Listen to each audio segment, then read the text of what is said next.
Assalomu alaykum aziz kitobxonlar. Men bugun sizlarga yozuvchi, olim va jamoat arbobi Sadriddin Ayni haqida ma'lumot beraman. Sadriddin Ayni 1878-yili Buxoro viloyatining G'ijduvon tumaniga qarashli Soktari qishlog'ida tug'ildi. 11 yoshida ota va onasidan yetim qoldi. Ma'rifatparvar otasi qo'lida dastlabki ta'limni olgan Sadriddin Ayni 1890-1899 yillarda Buxorodagi madrasalarda tahsil ko'rib, o'z davriga yarasha puxta bilim egalladi.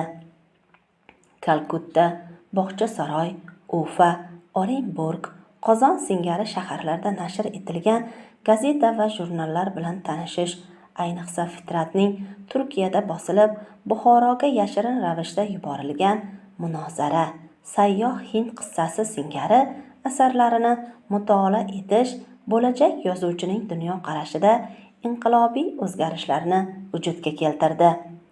U amirlik tuzumining chiriganini, mamlakatni boshqarish usulini yangilash, demokratik islohotlar o'tkazish va xalq ommasini ma'rifatlashtirish zarurligini sezdi.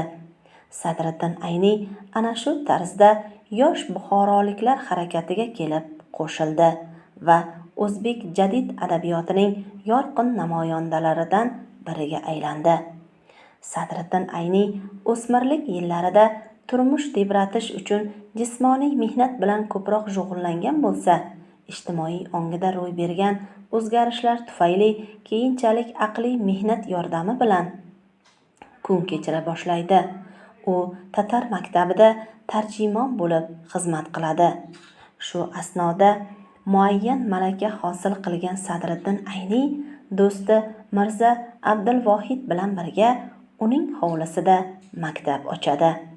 1909-yilda esa Tashib uz-Sibiyon degan o'qish kitobini yaratadi. Yosh muallimning bu dastlabki pedagogik ishlari o'sha davr uchun katta voqea bo'lganligi sababli qattiq qarshilikka uchraydi. Sadriddin Aynining badiiy ijodga qiziqishi talabalik yillarida boshlangan.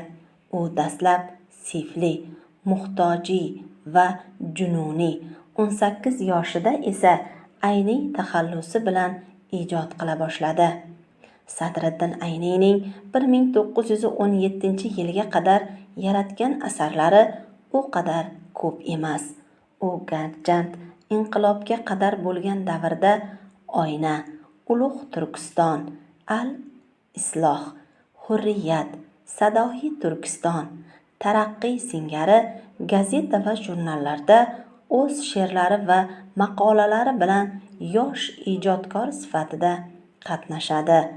Vaqt o'tishi bilan jiddiy hayotiy mavzularga qo'l urishga, davrning qon tomirini topishga intiladi. 1896-1904 Guli Surx, Bazm singari katta mazmundan xoli she'rlarni yozgan bo'lsa, keyinchalik yaratgan yoshlarga murojaat, hasrat, na o'ldi yorab, moziy va hol, yerni yana sotmang singari she'rlarida jadid adabiyotining nafasi ufurib turadi. Ustoz Ismoilbek janoblari degan marsiyada esa Sadriddin Ayni jadidchilik harakatining otasi Ismoil G'aspirali vafoti munosabati bilan musulmon sharqi o'zining buyuk rahnamolaridan biridan mahrum bo'lganini aytadi.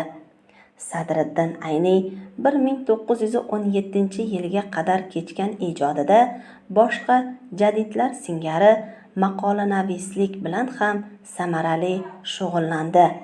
Uning Oyna jurnalida chop etilgan Har bir millat o'z tili ila faxr etar degan maqolasi muallifning 1915-yildayoq Turkiston xalqlari o'rtasida o'zbek tilining mavqeini ko'tarish vazifasini o'z oldiga qo'yganini namoyish etdi.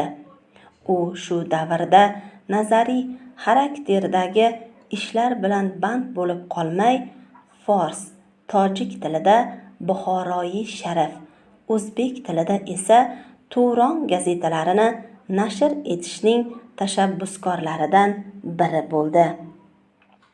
Sadriddin Ayni bu davrdagi ijodi va tashkilotchilik faoliyati bilan o'zbek jadidchilik harakati va jadid adabiyotining shakllanishida muhim ahamiyatga molik ishlarni amalga oshirdi.